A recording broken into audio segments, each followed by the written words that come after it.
menguji uji kinerja pada PPG Transformasi Pendidikan Agama Islam tahun 2025. Perkenalkan, saya Kartika Maulina, mahasiswa PPG PAI tahap ketiga tahun 2025 di LPDK Universitas Islam Negeri Syarif Hidayatullah Jakarta dengan NIM 4250012926. Pada hari ini, Jumat tanggal 10 Oktober tahun 2025, saya akan melaksanakan uji kinerja di SDIT Al-Amanah Jakarta Timur, kelas 6 dengan materi keteladanan Rasulullah dan sahabatnya. Terima kasih dan selamat menyaksikan. Oke, bismillahirrahmanirrahim. Assalamualaikum warahmatullahi wabarakatuh. Waalaikumsalam warahmatullahi wabarakatuh. Oke, terima kasih Abang dan Kakak. Kaifa halukum? Alhamdulillah, Allahu Akbar. Kaifa hamasa? Tetap semangat, luar biasa. Tetap ceria, Allahu Akbar. Oke, alhamdulillahirobbilalamin. Kabarnya sehat semua Abang dan Kakak? Sehat. Sehat semua ya. Hari ini hadir semua? Hadir. Hadir semua. Alhamdulillah. Sehat semua. Sudah pada makan minum? Insya Allah sudah pada makan minum ya. Ustazah coba lihat absennya ya. Buat Abang dan Kakak, Ustazah mau lihat nih. Jangan-jangan kemarin-kemarin banyak yang gak hadir ya. Oke ya, cuman ada beberapa yang sakit ya. Ya insya Allah yang kemarin-kemarin sakit, yang udah sehat, Allah angkat penyakitnya ya, dan Allah sembuhkan. Oke, hari ini pembelajaran kita pelajaran apa sih Abang dan Kakak? PAI yang sebelum-sebelumnya sudah kita pelajari, dan sekarang kita mau evaluasi kembali ya, karena siapa tahu ada yang lupa pembelajaran PAI-nya, betul nggak? Karena apa? Kebanyakannya ngeliatin apa? Ayo, HP. Tapi insya Allah ya, nanti kalian lebih mudah untuk menghafal pembelajaran. Nah, sebelum kita mulai pembelajaran, ya ada baiknya kita nyanyi Indonesia Raya. Ustazah mau tahu, jangan-jangan ada yang nggak hafal lagi, ya? Oke, kita nyanyi Indonesia Raya dan semuanya berdiri.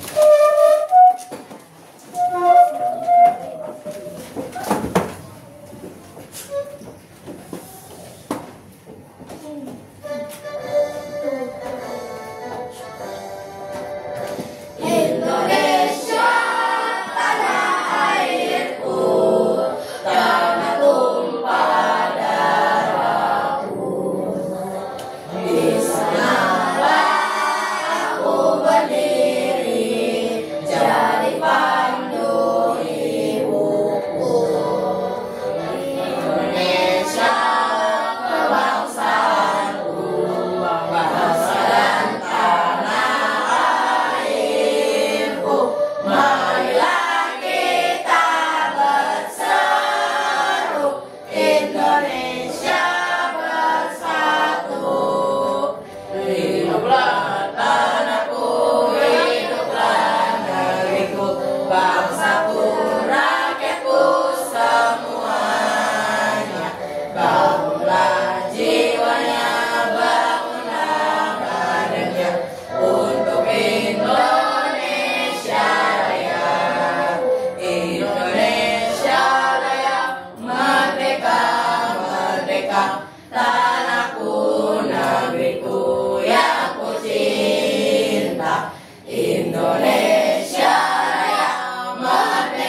para sahabat Nabi.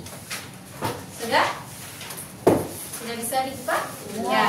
Oke, dilihat ya. Di sini ada sahabat Nabi, ya. Nah, di sini ada tentang bab ini kita akan mempelajari tentang Khalifah Abu Bakar As-Siddiq dan Khalifah Umar bin Khattab. Siapa sih ini? Ada yang tahu nggak siapa? Dia adalah sahabat Nabi. Kenapa disebut Khalifah? Karena dia akan menggantikan Rasulullah menjadi seorang apa? Pemimpin. Karena pemimpin itu pasti nggak bakalan selamanya ya. Nggak bakalan sampai seumur hidup, nggak mungkin kan? Pasti ada waktunya atau waktu dia akan turun. Seperti para presiden kita kan ya, kita aja udah generasi keberapa ya presiden sudah berubah, udah keberapa nih presiden? Ke-8 kan? Yang terakhir sekarang adalah Bapak siapa? Bapak Prabowo. Nah, di sini dari khalifah ini ternyata di sejarah-sejarah para sahabat itu luar biasa, Abang dan Kakak ya.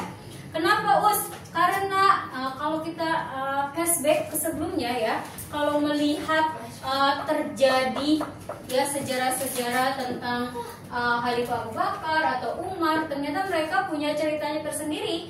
Nggak mungkin kan Umar ini langsung kenal sama Rasulullah?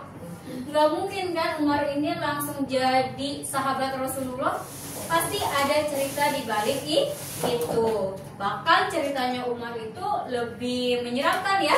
Yang katanya Umar pengen melakukan hal sesuatu yang tidak baik ke Rasulullah. Akhirnya Umar menjadi seorang sahabatnya Rasulullah, sahabat terdekat lagi. Makanya orang yang kalian benci bisa jadi menjadi sahabatmu. Tapi sahabatmu yang menurut kalian mendekat bisa jadi menjadi musuh kalian. Jadi itu dia ya. Kita belajar banyak dari Rasulullah. Nah, selanjutnya di sini setelah Nabi Muhammad SAW wafat, tugas pemerintah dilaksanakan oleh para khalifah. Khalifah apa? Pemimpin. Nah, yang disebut Khalifah Rasyidin adalah khalifah-khalifahnya merupakan sahabat-sahabatnya Nabi Muhammad. Siapa aja bang? Ada siapa? Abu Bakar Rasyidin, ada Umar bin Khattab, Utsman bin Affan, dan Ali bin Abi Thalib. Nah, di bab ini di buku kalian, buku paket kalian ya, ini akan menjelaskan masa pemerintahan Abu Bakar Rasyidin, Umar, Utsman, dan Ali. Bahkan para sahabat yang lain juga sangat menarik ya tentang sejarah-sejarahnya. Dari yang sebelumnya Ustazah sudah memberikan kalian tugas untuk mencari para sahabat Rasulullah yang menarik-menarik atau yang inspiratif. Nah, di sini di bab pertama nih Ustazah akan menjelaskan tentang Khalifah Abu Bakar As-Siddiq radhiyallahu. Siapa ya Abu Bakar ini? Dia sahabat pertama Nabi, benar gak sih? Nah, di sini Abu Bakar As-Siddiq radhiyallahu ya, nama lengkapnya Abu Bakar As-Siddiq, memiliki nama asli Abdullah bin Abi Quhafah ya, Abi Quhafah, atau ia menjadi khalifah selama 2 tahun dan 3 bulan. Lama nggak? Enggak. Sebentar ya, biasanya kan 5 tahun ya kan kalau menjadi pemimpin. Nah, di sini gelar As-Siddiq diberikan oleh Abu Bakar As-Siddiq. Apa As-Siddiq itu artinya? Jujur ya. Abu Bakar adalah sahabat Nabi yang paling jujur, makanya diberikan gelar As-Siddiq. Nah, gelar As-Siddiq ini diberikan Nabi Muhammad SAW karena Abu Bakar selalu membenarkan perkataan yang disampaikannya ya. Yang disampaikannya itu tidak pernah bohong ya, makanya dia pun harus benar-benar menjaga apa? Lisannya, ya kan? Karena apa? Dia sudah diberikan gelar, tapi kalau misalnya lisannya tidak baik, patut gak dikasih gelar? Enggak kan? Nah, begitu pun kalian, ketika kalian dikasih kepemimpinan, ya kepada oleh gurunya, wali kelas, ya kan? Harusnya kalian menjaga enggak? Misalkan di kelas ini sebagai ketua kelasnya Faki. Berarti Faki harus menjaga kelas gak? Harus menjaga gelarnya gak sebagai wali kelas? Harus menjaga wibawanya gak? Iya dong, jangan sampai teman-temannya tuh tidak mengikuti dia sebagai wali kelas. Wali kelas wali kelas, sebagai ketua kelas. Karena apa? Ketua kelas itu yang memimpin ke kelas. Jadi guru itu meminta bantuan ke ketua kelas untuk apa? Untuk membantu dalam pembelajaran. Misalkan ketika ada temannya berisik, Pak Ki negur nih, tolong jangan berisik, kasihan ustazahnya, ngomongnya udah teriak-teriak. Nah itu kan bisa membantu kan. Bahkan ada lagi keamanan kan, bagian keamanan. Nah keamanan itu tuh untuk mengamankan anak-anak yang bercanda, yang berisik, ya begitu kan Bang ya. Nah di sini ada lagi nih peran penting Abu Bakar As-Siddiq. Apa peran pentingnya Bang? Kerap membantu Nabi Muhammad dalam berdakwah, baik dalam bentuk materi, jiwa, dan raga. Ada nggak sih kalau di negara kita kayak begitu? Pemimpin-pemimpin kita atau sahabatnya deh, ya udah aku modalin ya buat kamu berdakwah. Ada nggak? Nggak ada ya. Yang ada apa? Korupsi. Ya, itulah makanya kalian nanti kalau sudah besar harus menjadi seorang siapa nih? Abu Bakar.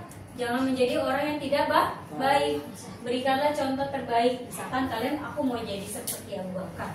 Aku menjadi seorang Utsman yang terlalu terjaga kemaluannya dan juga selalu memberikan hartanya untuk berdakwah. Itu ya, Abang. Jadi Abu Bakar adalah seorang yang jujur. Makanya dia diberikan gelar As-Siddiq. Paham? Paham. Oke, lanjut. Nah, di sini jasa Abu Bakar apa aja sih? Yang pertama, coba baca Abang Faizal. Memerangi orang murtad untuk menyelamatkan Islam dari kekacauan. Nah, murtad itu apa Bang? Tahu nggak? Orang yang keluar Islam. Misalkan dia udah menyembah berhala, dia menyembah pohon, ya kan orang-orang murtad kan kayak gitu ya, nyembah-nyembah pohon atau nyembah-nyembah berhala yang di luar jangkauan. Bahkan kalau di zaman sekarang ada nggak sih yang masih nyembah-nyembah pohon? Masih ada, mungkin yang di daerah-daerah ya, entah di mana gitu, mungkin yang di pelosok-pelosok yang masih kental budayanya ya kan, kita nggak pernah tahu karena kan kita hidupnya di kota ya kan, jadi jarang terlihat. Yang kedua, memberantas nabi palsu. Nah, nabi palsu itu nggak cuma ada di Indonesia atau di kota yang modern, tapi emang dari awal di zaman Rasulullah sudah ada nabi palsu ya. Kalau dulu di zamannya Rasulullah tuh nabi palsu banyak, ada yang mengaku nabi, ada yang mengaku malaikat, tapi siapa? Abu Bakar memberantas itu semua, mengecek benar gak sih apa nih yang membuat dia menjadi nabi. Ternyata yang diajarkannya benar atau salah? Salah. Dia mengajak orang untuk apa? Berjudi. Katanya berjudi itu menjadi hal yang baik ya. Terus nggak sholat juga nggak apa-apa ya. Berzina itu kan udah hal-hal yang harusnya kita sebagai manusia paham ya, itu tidak boleh. Tapi karena di zaman itu adalah zaman jahiliyah atau disebut zaman kebodohan, jadi orang-orangnya ya nerima-nerima aja. Oh nggak apa-apa ya melakukan hal yang seperti itu, kayak berjudi atau berzina, nggak melakukan sholat. Udah jelas kan di dalam Islam itu melarang itu semua dan itu nggak baik. Tapi karena di zaman itu zaman kebodohan atau jahiliyah ya, jadi mereka nggak paham. Makanya dengan adanya Abu Bakar dijelaskanlah itu tidak baik. Dalam agama Islam pun sudah dijelaskan itu adalah hal yang tidak diperbolehkan oleh Rasulullah, dan Allah juga murka. Benar gak sih? Emangnya kalian dapat manfaat dari berjudi? Enggak kan? Uang habis ya, terus emosinya juga jadi tidak terkendali. Benar gak? Anak-anak jadi dipukul-pukulin sama orang tuanya. Benar gak? Itu dia ya, makanya harus dijaga. Selanjutnya Kak, ada lagi nih apa? Nomor 3, menyadarkan orang yang menolak membayar zakat. Menyadarkan orang yang menolak membayar zakat.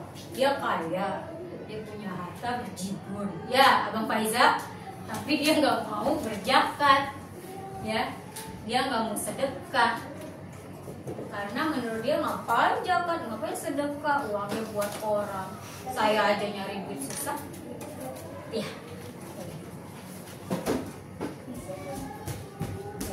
Oke,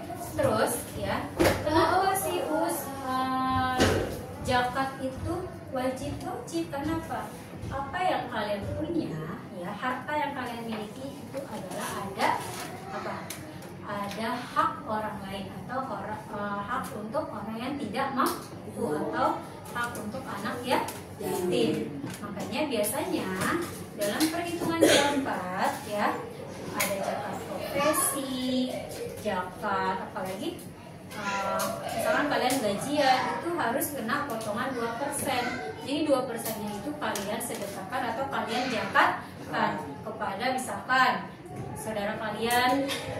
Kalau ingin memberikan zakat itu atau sedekah, kita lihat dulu keluarga kita yang tidak mampu. Ada nggak nih keluarga kita yang tidak mampu? Oh, keluarganya aman, udah sejahtera, makanannya enak ya. Terus kalian lihat tetangga kalian, ada nggak tetangganya yang kesusahan? Ternyata ada, anaknya jarang dikasih makan nih, dikasihnya cuma 2 hari sekali makannya. Nah, kalian mampu, kalian bisa menjakatkan uang kalian ke mereka. Tapi jangan dijadikan itu menjadi tiap hari ya. Tiap bulan kalian ngasih ke situ, tidak. Kalian bisa ngasih ke yang lain-lainnya lagi. Ya, tapi kalau emang benar-benar kalian ngelihat latar belakangnya dia benar-benar susah dan tidak bisa dan harus dibantu, bantulah ya. Tapi takutnya jangan sampai kalian menyatakan hal-hal yang membuat mereka jadinya tidak bertanggung jawab terhadap anak-anaknya. Betul? Ya. Jadi paham ya seperti itu. Nah, selanjutnya ada jasa Abu Bakar selanjutnya di nomor 4, itu melakukan pengumpulan dan penulisan ayat Al-Quran. Karena pertama, banyak sahabat yang menghafal Al-Quran yang gugur dalam peperangan ya. Karena banyak ya para sahabat yang gugur dalam peperangan. Ya. Terus ayat-ayat yang ditulis pada pelepah kurma, bebatuan, dan kulit hewan makin rusak ya. Jadi waktu zaman dulu ya, di zamannya Rasulullah itu untuk menulis Al-Quran itu udah belum pakai buku Kak. Jadi masih pakai daun atau bekas pelepah kurma. Kalau dulu kan kita masih pohon kurma tuh kan masih banyak ya di Arab dan sebagainya. Nah, tulisnya di situ atau pakai kulit dari hewan. Misalkan dari unta, itu kan biasanya kalau di sini mah ya Idul Adha itu bisa dipakai buat duduk ya, kambing kulit kambing atau kulit sapi. Nah, kalau di zaman dulu itu digunakan untuk pembuatan Al-Quran ya, ditulis untuk menulis ya. Karena kan orang yang pertama diajarkan nulis pun juga Nabi Muhammad pun juga belum bisa nulis ya kan, dulu belum bisa baca, tapi diajarkan sama siapa? Malaikat Jibril yang membantu Rasulullah untuk belajar membaca dan menulis. Guru Nabi Muhammad gak bisa baca sama nulis. Nah itu karena di zaman dulu itu kan Ustazah sudah bilang ya, zaman dulu itu adalah zaman jahiliyah atau zamannya kebodohan. Jadi tidak ada sekolah, belum ada tuh bang sekolah-sekolah itu yang sekarang kita lakukan ya, kayak formal itu nggak ada. Mereka itu hanya fokus hanya membaca Al-Quran Arab, bahasa Arab. Bahkan ketika berbicara juga ya ngomong bahasa Arab ya kan sebiasanya, karena emang tidak diajarkan untuk menulis ya. Karena mereka pun juga di zaman itu kan anak-anak itu ya udah kayak mengembala kan kerjaannya. Jadi tidak ada sekolah, mengembala sapi kambing ya kan, atau unta. Rasulullah pun bahkan dulu kecilnya punya background sebagai apa? Pengembala kan, membantu pamannya kan. Nah, itu dia.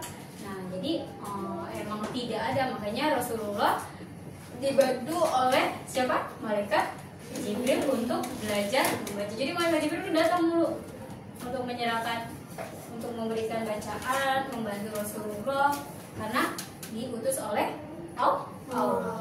Paham bang? Oke. Nah, di sini ada lagi agar dapat dijadikan pedoman hidup manusia di masa mendatang, yaitu apa? Al-Quran. Nah, selanjutnya memperluas wilayah Islam hingga ke Irak dan Syam. Ya, oke. Nah, di sini ada lagi nih keteladanan Abu Bakar As-Siddiq radhiyallahu. Yang pertama, jujur. Yang kedua, setia dan cinta kepada Rasulullah. Yang ketiga, keteguhan dan kesabarannya dalam berdakwah. Keempat, peduli dengan kaum yang tertindas.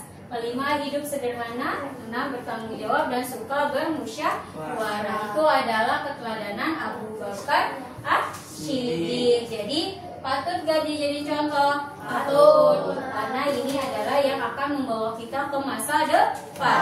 Kalau kita berbohong, bakalan gak sih orang percaya sama kita? Enggak. Tapi kalau dengan memiliki keteladanan seperti ini, jujur, setia dan cinta kepada Rasulullah atau keluarga, terus memiliki rasa peduli, empati dan lain sebagainya, insya Allah kedepannya kalian akan menjadi manusia yang sukses. Nah, selanjutnya di sini ada keteladanan Abu Bakar As-Siddiq.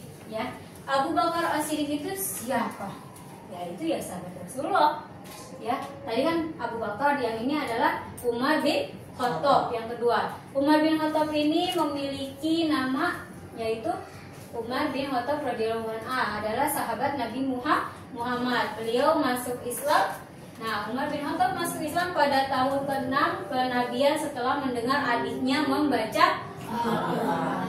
Yang awalnya dia marah, ya, akhirnya apa? Akhirnya dia menjadi lembut hatinya karena mendengar adiknya. Kan sebelumnya, siapa yang mengajarkan kamu? Kok dia diam-diam gitu kali ya? Pas mendengar, akhirnya dia menemukan adiknya untuk datang ke Rasulullah, bahwa ya Rasulullah yang mengajar saya untuk menjadi seorang muslim kelak. Ya, dia bisa membaca Al-Quran. Bayangin, dia baca Al-Quran diam-diam, tapi kalian dikasih waktu yang panjang buat membuka aja susah, ya kan? Tapi adiknya Umar, dia sangat ketakutan, bahkan dia kalau ketahuan bisa ditebas kepalanya sama Umar. Kalian gak pernah ditebas kepalanya dan gak ada rasa ketakutan, tapi untuk membaca Al-Quran itu malas. Coba pikirin ya, bayangin. Jadi Ustazah harap Al-Qurannya tetap harus dibaca, dibuka, jangan dijadikan pajangan di rumah jadi berdebu Al-Qurannya. Kadang ada yang bilang, Us, Al-Quran aku masih bagus loh, Us. Percaya diri banget dia bilang Al-Qurannya masih bagus. Tahu nggak kenapa masih bagus? Karena nggak pernah dibuka, nggak pernah dibaca. Tapi ngeliat ada sebelah temennya, Al-Quran dia mah jelek, Us, pada robek-robek, pada ini. Karena apa? Dia rajin dibuka, rajin dibaca, ya kan? Karena kelihatan perbedaannya. Bukan karena kalian merawat Al-Quran, iya kalian rawat Qurannya, tapi nggak pernah dibaca, nggak pernah dibuka, ya kan? Kalian bangga, Al-Quran saya masih bagus, Us, masih rapi. Pernah dibaca nggak? Pernah dibuka nggak? Tapi kalau kalian menanyakan kepada orang, misalnya Roshid, Al-Quran kamu jelek banget sih, masa udah lecok kayak gitu? Roshid mah diam aja. Yang harusnya ngejawab siapa? Temennya. Ya iyalah, orang Roshid mah dibaca Al-Qurannya setiap halaman dibuka. Berarti kan tadi dibaca. Nah, jadi perhatikan, kalau kalian Al-Qurannya masih bagus, berarti nggak pernah dibaca. Jangan sampai nanti di rumah mau aku cekin biar kalian dibaca. Nggak boleh kayak gitu ya. Harus berani jujur ya. Itu hanya sehelaian pemberitahuan ke kalian. Jadi kalian harus paham ya, mana yang baik, mana yang buruk. Kalian sudah kelas 6, bukan lagi anak kecil yang harus kudu disuapin. Kalian harus paham sendiri, kalian harus peka dengan kanan kiri kalian. Paham? Nah, menjadikan khalifah, Umar bin Khattab ditunjuk langsung oleh Abu Bakar As-Siddiq untuk menggantikan sebagai khalifah. Dia memimpin selama 10 tahun 6 bulan. Masya Allah ya, berarti dia terpercaya oleh masyarakat di sana, bahkan oleh para sahabat-sahabatnya. Karena Pak Umar itu adalah salah satu sahabat Rasulullah yang paling tegas. Bahkan setan aja takut sama dia. Ketika setan dia bertemu dengan Umar, lari dia. Takut sama Umar karena Umar memiliki badan yang besar, tinggi, gede, warnanya agak kehitam-hitaman ya, coklat-coklatan lah pokoknya. Kalian pernah ngeliat Aderai yang pemain tinju? ya. Iya. Nah segitu loh, tapi dia agak tinggi lagi Umar tingginya, karena di zaman dulu kan ya badannya kan pada tinggi-tinggi ya, pada gede-gede ya. Kerjanya ngapain? Bukan fitness, tapi kayak angkat beban ke pasar, mereka membantu orang tuanya ya kan, kayak angkat apa namanya gandum ya kan, buat pembuatan roti dan lain sebagainya, kurma. Nah itu adalah fisik seorang Umar. Di sini jasa Umar apa aja? Melakukan perluasan wilayah Islam. Jadi di zamannya Umar itu Islam itu makin besar, gak cuma satu wilayah, tapi makin besar, memperluas. Yang kedua, membuat kalender Hijriyah. Kalender Hijriyah ya kita ini ya yang kita gunakan kan. Ada bulan apa aja? Muharram, Rabiul Awal. Ada berapa? 12 bulan. Muharram, Safar, Rabiul Awal, Rabiul Akhir, Jumadil Awal, Jumadil Akhir, Rajab, Syafar, Ramadan, Syawal, Zulqa'dah, Zulhijjah. Ya, itu adalah 12 bulan Hijriah. Tapi kalau bulan Masehinya kalian apa? Januari, Februari, Maret, April, Mei, Juni, Juli, Agustus, September, Oktober, November, Desember. Tapi kalau disuruh nyebutin bulan Hijriah, lupa. Nah, yang keempat, mengatur administrasi pemerintahan. Ternyata di pemerintah di zaman dulu masih ada pembentukan administrasi yang membagi wilayah kekuasaan Islam menjadi 8 provinsi, yaitu ada Mekah, Madinah, Syariah, Jairah, Basra, Kufah, Palestina, dan Mesir ya. Terus mengangkat gubernur untuk memimpin pemerintah di setiap provinsi, membentuk dewan militer untuk memelihara keamanan negara, memperbaiki keadaan ekonomi dengan membentuk Baitul Mal, memperbaiki jalan umum, dan membentuk lembaga santunan anak yatim. Ternyata di sana tertata ya administrasinya, karena Umar itu sangat tidak mau yang namanya dia berpikiran masyarakat di sana atau pengikut-pengikutnya tuh beranggapan uangnya digunakan tidak jelas nih dan sebagainya. Tapi Umar benar-benar merincikan administrasinya ya. Nah, selanjutnya di sini ada keteladanan Umar, yaitu pemberani dan tegas. Yang kedua, adil dan sederhana, dan juga toleransi. Beliau adalah sahabat Rasulullah yang besar toleransinya, karena kan dulunya dia sebelumnya bukan beragama Muslim, tapi dengan dia masuk agama Islam, dia belajar nih bahwa agama itu sebenarnya sama, tapi hanya membedakan bagaimana cara bertoleransi, bagaimana cara belajar dengan benar dan lain sebagainya. Ya, tapi kelak suatu saat nanti ketika dunia sudah hancur atau kiamat akhir, akan ada 63 atau 73 ya golongan yang akan dinaungi oleh Rasulullah. Itu ya. Nah, selanjutnya ya habis. Ya, itu ya. Itu adalah kisah para sahabat Nabi. Ada pertanyaan sampai di sini tentang para sahabat Rasulullah dari Umar atau siapa? Oke, Kenzi. Kalender Hijriah sama Masehi itu apa? Bedanya? Oke, bedanya kalender Hijriah sama Masehi apa? Ada yang tahu? Ada yang bisa jawab? Ya. Apa? Diri Bang.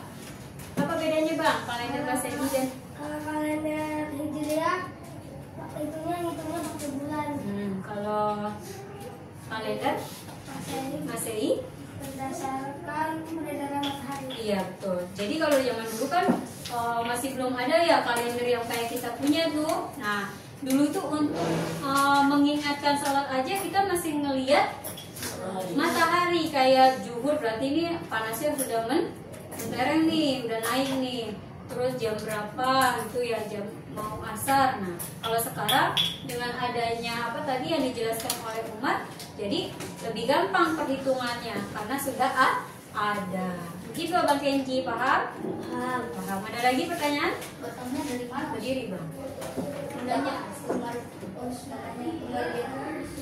potong dapat betonnya dari mana? Beton maksudnya dalam pembangunan.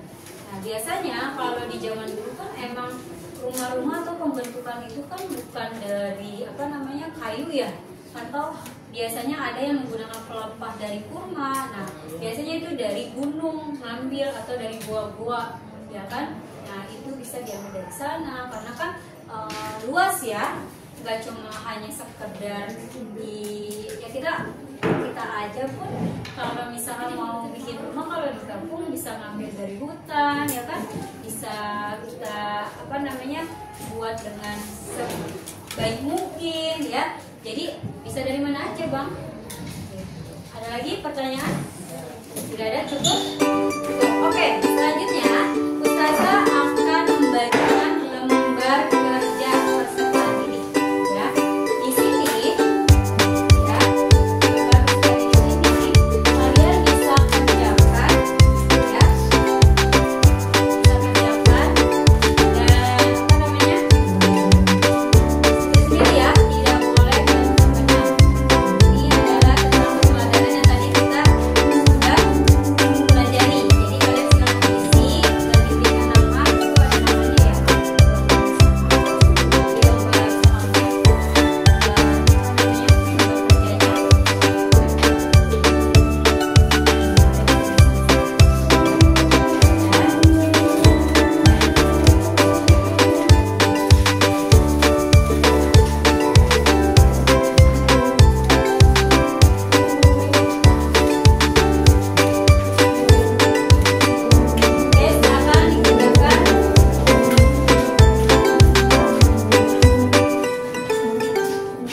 Jadi kalau ada pertanyaan silakan sampaikan ke Ustazah ya.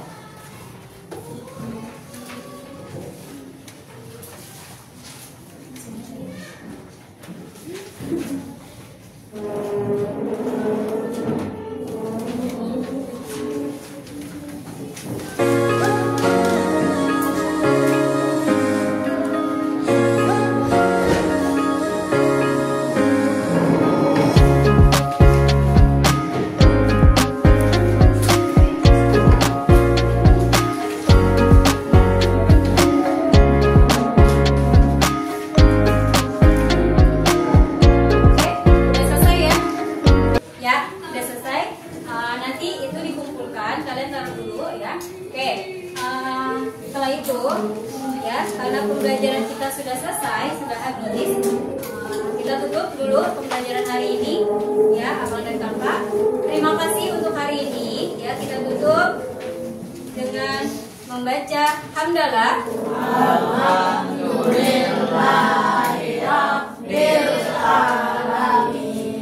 Dan istighfar.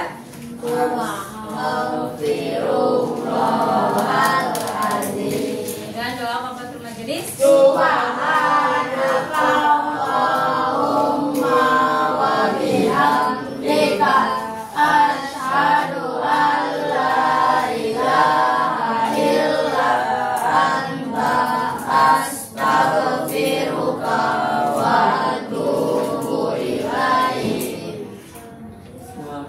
salam